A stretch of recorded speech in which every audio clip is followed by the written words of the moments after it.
Hello everyone जय जगन्नाथ समस्त को। तो पूर्व क्लास रे आमे जैनिज्म एवं वर्धमान महावीर विषय संपूर्ण डिस्कशन कर सारी। आज क्लास रे जैन धर्मर नीति और नियमावली विषय आलोचना करवा डॉक्टरिन्स एंड प्रिंसिपल ऑफ जैनिज्म को डिस्कशन करवा।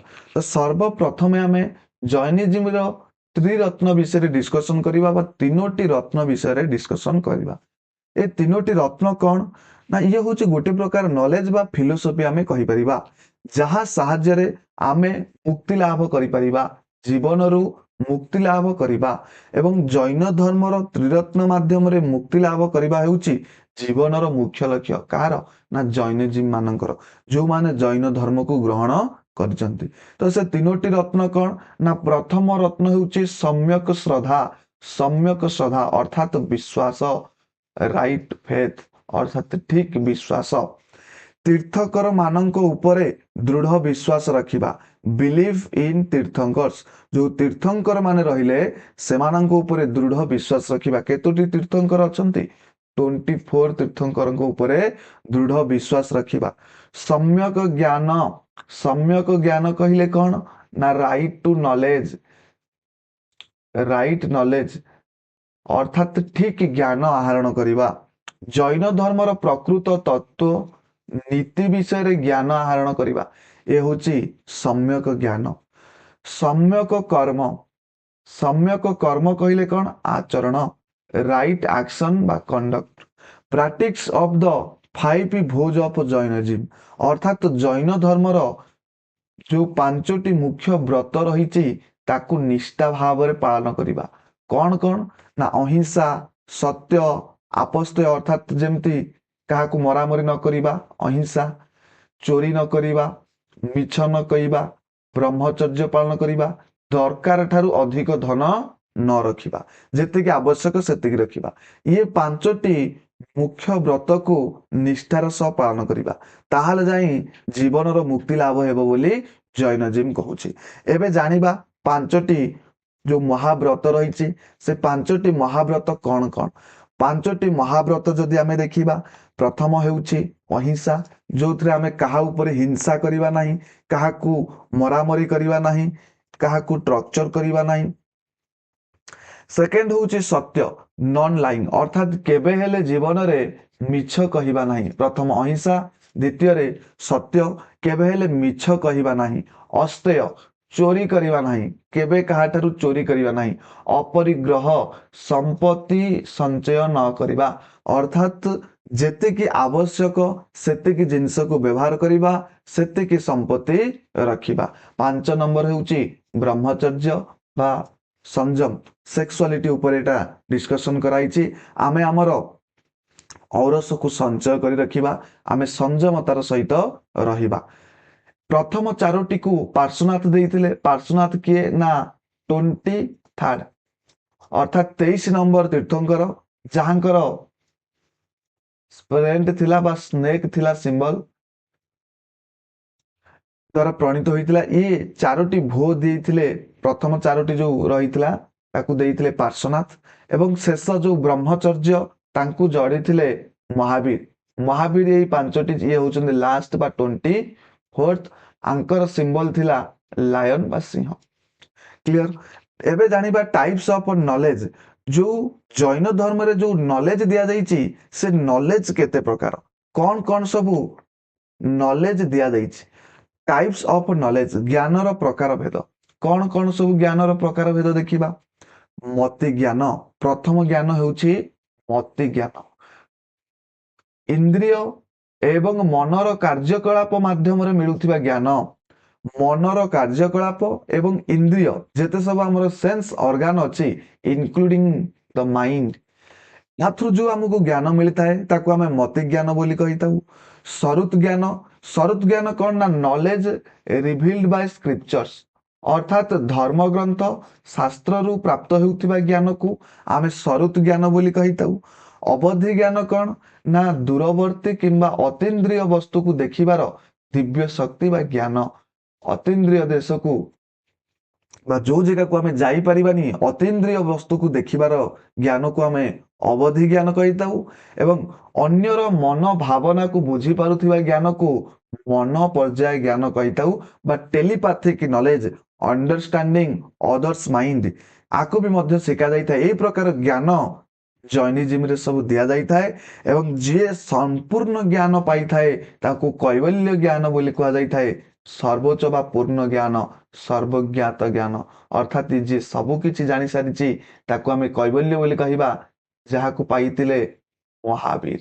ମହାବୀର ହେଉଛନ୍ତି କେବିଲିଆନ ବା କୈବଲ୍ୟ ଜ୍ଞାନକୁ ପାଇପାରିଥିଲେ। ଥିଓରି କ'ଣ ରହିଛି ଜୈନଜିମର କ'ଣ ସବୁ ଥିଓରି ରହିଛି ଯଦି ଆମେ ଦେଖିବା, ଗୋଟେ ହେଉଛି ସାତବାଦ ବା ଆଉ ଗୋଟେ ହେଉଛି ଅନେକନ୍ତାବାଦ। ସାତବାଦ କ'ଣ ଆଉ ଅନେକାନ୍ତବାଦ କ'ଣ? ସାଧ୍ୟବାଦ ବା ସାତବାଦ କ'ଣ ନା ଆମେ ସମସ୍ତେ ଯୋଉ ନିଷ୍ପତ୍ତି ସାପେକ୍ଷ ଶ୍ରମିକ ସର୍ତ୍ତମୂଳକ ଯାହାର 7ଟି ପ୍ରକାରର ସମ୍ଭାବନା ବା ସପ୍ତଭଙ୍ଗୀ ନୟବାଦ ରହିଛି। ଅର୍ଥାତ୍ କ'ଣ ଅଲ୍ ଜଜମେଣ୍ଟ ଆର୍ ରିଲେଟିଭ। ଯେତେ ବି ଆମେ ଜଜମେଣ୍ଟ ନଉଛେ ଏ ସମ୍ପୂର୍ଣ୍ଣ ଜଜମେଣ୍ଟ ଠିକ ନୁହେଁ। ଯଦି ଠିକ ତାହେଲେ ଆଉ କୋଉ ଉପାୟରେ ଭୁଲ ବି ମଧ୍ୟ ହେଇଯାଇପାରେ। ଅର୍ଥାତ୍ ଆର ସପ୍ତଭଙ୍ଗୀ ନୟବାଦ ଅର୍ଥାତ୍ ସପ୍ତଭଙ୍ଗୀ ନୟବାଦ ରହିଛି। ଆମେ ଯୋଉ ପ୍ରେଡିକ୍ସନ କରୁଛେ ହାଭିଂ 7 ମୋଡ ଅଫ ପ୍ରେଡିକ୍ସନ କରିବାର 7ଟି ମୋଡ ଅଛି ଯାହାକୁ ଆମେ ସପ୍ତଭଙ୍ଗୀ ନୟବାଦ ବୋଲି କହୁଛେ। ଅର୍ଥାତ୍ all judgement are relativity and conditional and limited. ଅର୍ଥାତ୍ ପ୍ରତ୍ୟେକ ମତ ବା ପ୍ରତ୍ୟେକ ଜଜମେଣ୍ଟ ଆମର ସତ୍ୟ ହେଇପାରେ। ଆମେ ଯୋଉ ଜଜମେଣ୍ଟ ବି ଦେଇଥାଏ ଇଏ ସତ୍ୟ ବି ହେଇପାରେ ମିଥ୍ୟା ବି ହେଇପାରେ। ଯେମିତି ଅର୍ଥାତ୍ ଆମେ ଯଦି ଦେଖିବା ସପୋଜ ଶୀତ ଦିନ ଆଉ ଏଟାକୁ ଲିଭେଇଦବା। ସପୋଜ ଶୀତ ଦିନ ଭାବ ଏଇଭଳିଆ ସୌମ୍ୟବାଦ କ'ଣ ନା ଦୁଇଟି ଜାଗା, ଗୋଟେ ୱିଣ୍ଟର ସିଜନ ବା ଶୀତ ଋତୁ ଆଉ ଗୋଟେ ହେଉଛି ସମର ସିଜନ। ଯଦି ଆମେ ଦେଖିବା ଆମେ ୱିଣ୍ଟରରେ ସନ୍କୁ ଭଲ ପାଉଛେ ଅର୍ଥାତ୍ ଆମକୁ ସୂର୍ଯ୍ୟ କିରଣ ଆରାମଦାୟକ ଲାଗୁଛି, କିନ୍ତୁ ସେଇ ସୂର୍ଯ୍ୟ ଖରାଦିନେ ଆମକୁ ଡେଞ୍ଜରିୟସ୍ ଲାଗୁଛି, ଆମକୁ ବହୁତ କଷ୍ଟ ଦଉଛି। କିନ୍ତୁ ୱିଣ୍ଟର ସିଜନରେ ବହୁତ ଆରାମ ଦଉଛି। ତାହେଲେ ଆମେ ଗୋଟେ ପର୍ଟିକୁଲାର ଡିସିସନ ନେଇପାରିବାନି କି ସୂର୍ଯ୍ୟ ଆମକୁ ଆରାମ ଦିଏ କି କଷ୍ଟ ଦିଏ। ବୁଝିପାରିଲ? ଆରାମ ଦିଏ ଇଏ ବି ଠିକ, କଷ୍ଟ ଦିଏ ଇଏ ବି ଠିକ, ଦୁଇ ଜଣଙ୍କ କଥାରେ ସତ୍ୟତା ଅଛି।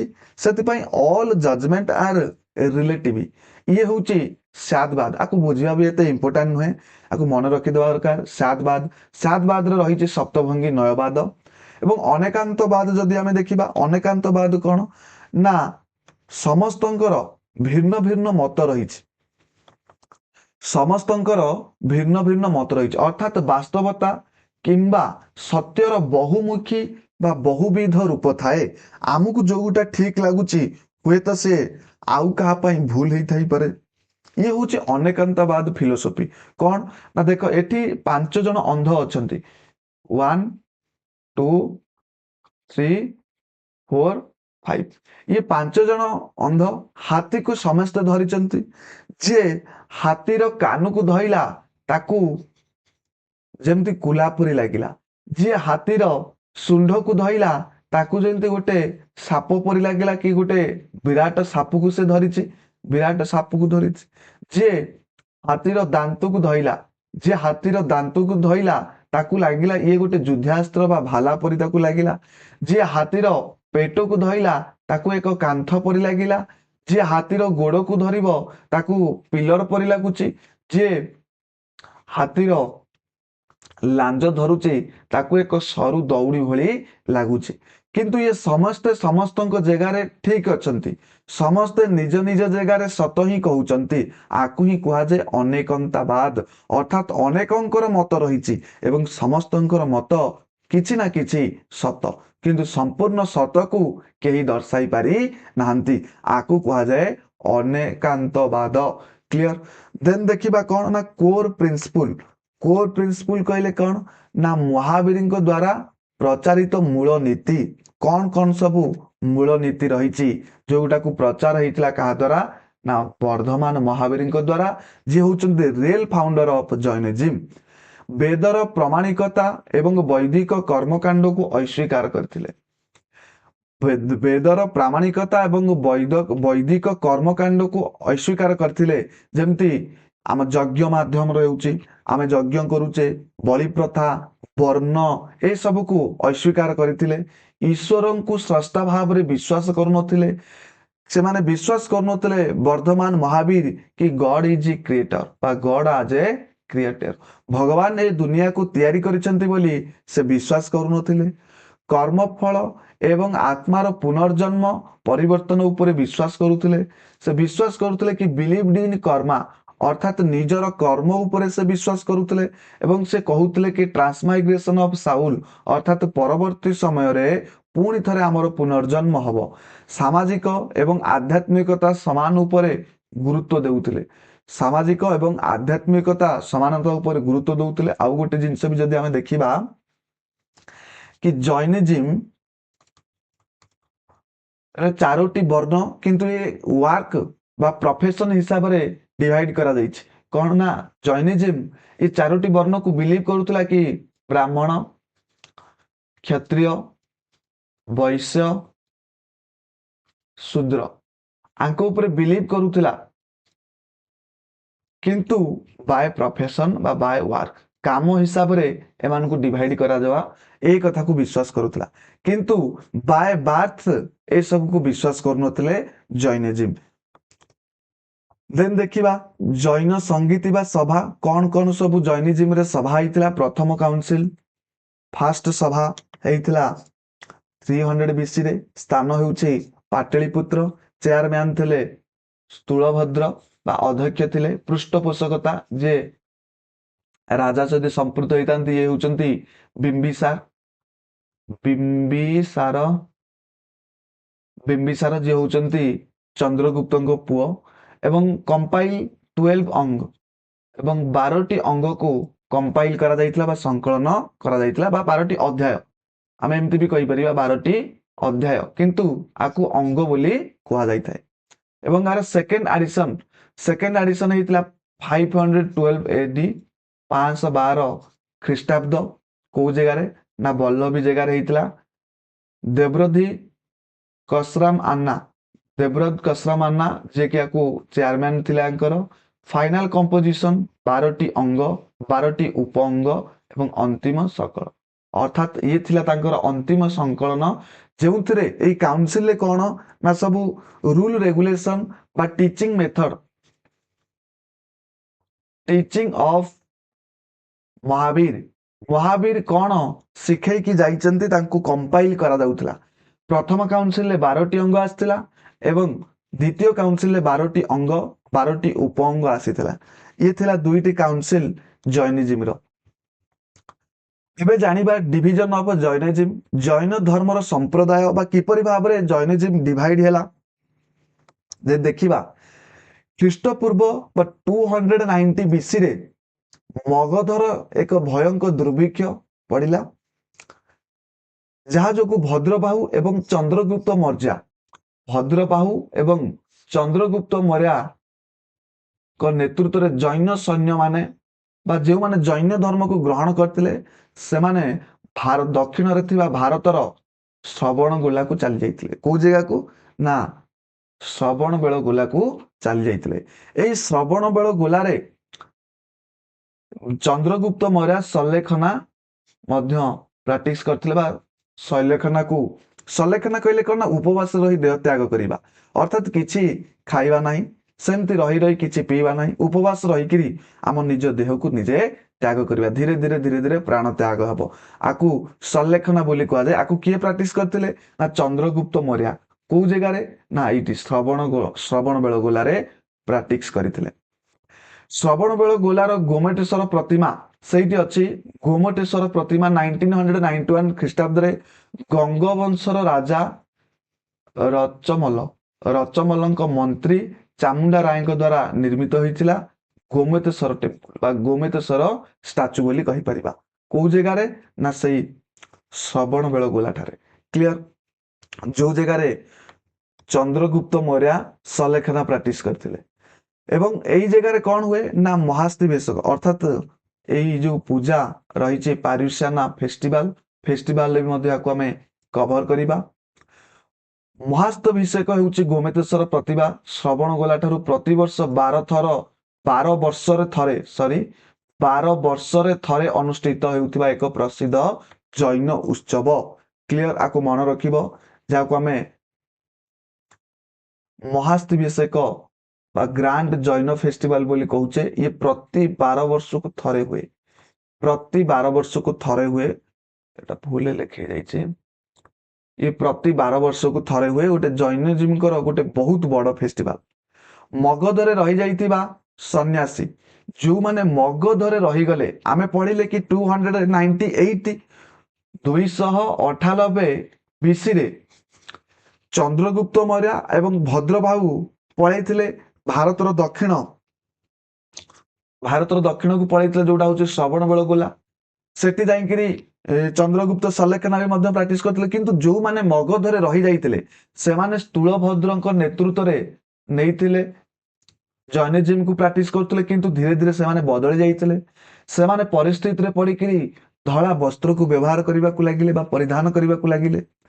ଏବଂ ପରବର୍ତ୍ତୀ ସମୟରେ ଯେତେବେଳେ ଭଦ୍ରବାହୁ ଆସିକି ଦେଖନ୍ତି ଏମାନେ ତାଙ୍କଠାରୁ ଅଲଗା ହେଇଯାଇଛନ୍ତି, ସେଥିପାଇଁ ଦୁଇଟି ଡିଭିଜନ ହେଇଗଲା ବା ଦୁଇଟି ସମ୍ପ୍ରଦାୟ ହେଇଗଲା।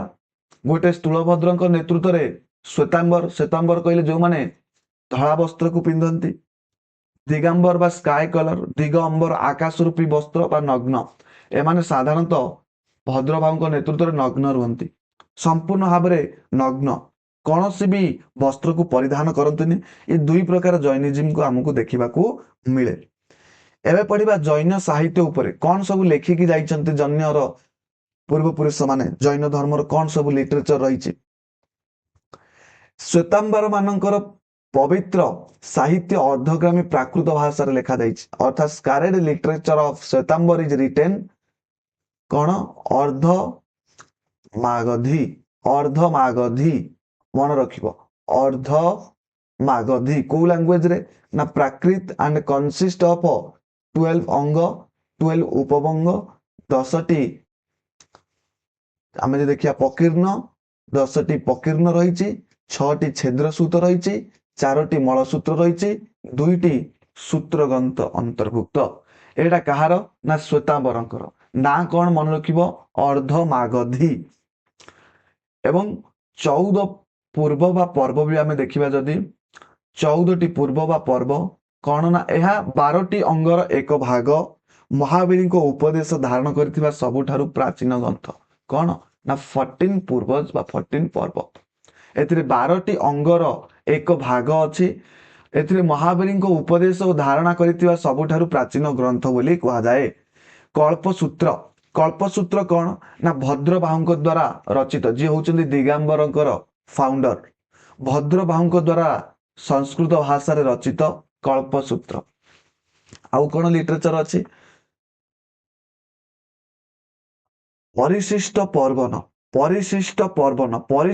ପର୍ବନ କଣ ନା ହେମଚନ୍ଦ୍ରଙ୍କ ଦ୍ଵାରା ରଚିତ 63 ଶଲାକା ପୁରୁଷଙ୍କର ଏକ ପରିଶିଷ୍ଟ ଭାଗ। ଆକୁ ହେମଚନ୍ଦ୍ର ରଚନା କରିଛନ୍ତି, ଯାହା ନାଁ ହେଉଛି ପରିଶିଷ୍ଟ ପର୍ବନ, ରିଟନ ବାୟ ହେମଚନ୍ଦ୍ର।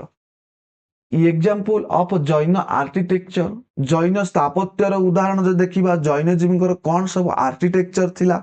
ଯେମିତି ଗୁମ୍ଫା, ରାଜା ଖାରବେଳଙ୍କ ଦ୍ଵାରା, ଏଟା କୋଉ ଜାଗାରେ ନା ଓଡ଼ିଶା, ରାଜା ଖାରବେଳଙ୍କ ଦ୍ଵାରା ଓଡ଼ିଶାରେ ଉଦୟଗିରି ଏବଂ ଖଣ୍ଡଗିରି ଥିବା ହାତୀ ଗୁମ୍ଫା ଏବଂ ବାଘ ଗୁମ୍ଫା ଆମେ ଦେଖିବା। ମଧ୍ୟ ତାର ଇମେଜ ବି ମଧ୍ୟ ମୁଁ ତମକୁ ଦେଖେଇବି। ଦିଲୱାରା ମନ୍ଦିର ବା ମାଉଣ୍ଟ ଆବୁ ଠାରେ ଥିବା ବିମଳ ବସାଇ ଏବଂ ତେଜପାଳ ମନ୍ଦିର, ଗୁଜରାଟରେ ଗିରିନାର ଏବଂ ପାଲିତାନା ମନ୍ଦିର, ବିହାରର ପାଓପୁରୀ ମନ୍ଦିର ଏବଂ ରାଜଗୃହ ମନ୍ଦିର, ଏ ସବୁ ହଉଛନ୍ତି ଆର୍କିଟେକ୍ଚର ଅଫ ଜୈନିଜିମ୍। ଜୈନିଜିମର ଆର୍କିଟେକ୍ଚର ସବୁ। ଗୋମେତେଶ୍ୱର ଷ୍ଟାଚୁ ଏଇଠି ଆମେ ଦେଖିପାରିବା। ଇଏ ହଉଛି ଦିଲୱାରା ଟେମ୍ପୁଲ ରାଜସ୍ଥାନର। ଇଏ ହଉଛି ରଣକପୁରର ଜୈନ ଟେମ୍ପୁଲ। ଏଠି ଆମେ ଯଦି ଦେଖିବା ବିଭିନ୍ନ ପ୍ରକାର, ଇଏ ହଉଛି ଖଣ୍ଡଗିରି ଜୈନ କେଭ୍ସ, ଉଦୟଗିରି କେଭ୍ସ, विभिन्न प्रकार यही सब हूँ जैनजिम सबू आर्किटेक्चर बोली कही परिबा। क्लियर।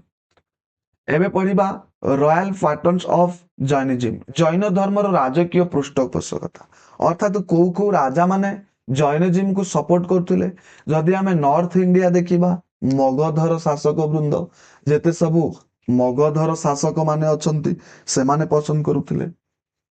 नंद डायनास्टी नंद वंशर शासक वृंद हर्य बा हर्यंक डायनास्टी हर्य वंशक बिंबिसार अजातशत्रु उदयी एमान भी सबू मौर्य वंश चंद्रगुप्त मौर्य बिंदुसार संप्रति एमाने भी मध्य अवंती जदि देखिबा अवंती प्रद्योत सिंधु सौभरी उदयन कलिंगर खारबेल एमाने सबू पृष्ठपोषकता करुथिले बा जैनिज्म को ग्रहण करुथिले। साउथ इंडिया रे जदि देखिबा गंगवंश कदम्ब वंश राष्ट्रकूट वंश चालुक्य सोलंकी वंश एवं सिद्धराज जयसिंह एवं कुमारपाल जैन धर्मर शेष महान राजकीय पृष्ठपोषक थिले। एमाने राजा हेले भी मध्य जैनिज्म को विश्वास करुथिले ग्रहण करुथिले। ए थिला संपूर्ण जैनिज्म। आशा करुछि क्लास टी जदि भल लागिथिबो निश्चित भावे चैनल को सब्सक्राइब करिवे वीडियो को लाइक करिवे। जय जगन्नाथ समस्त।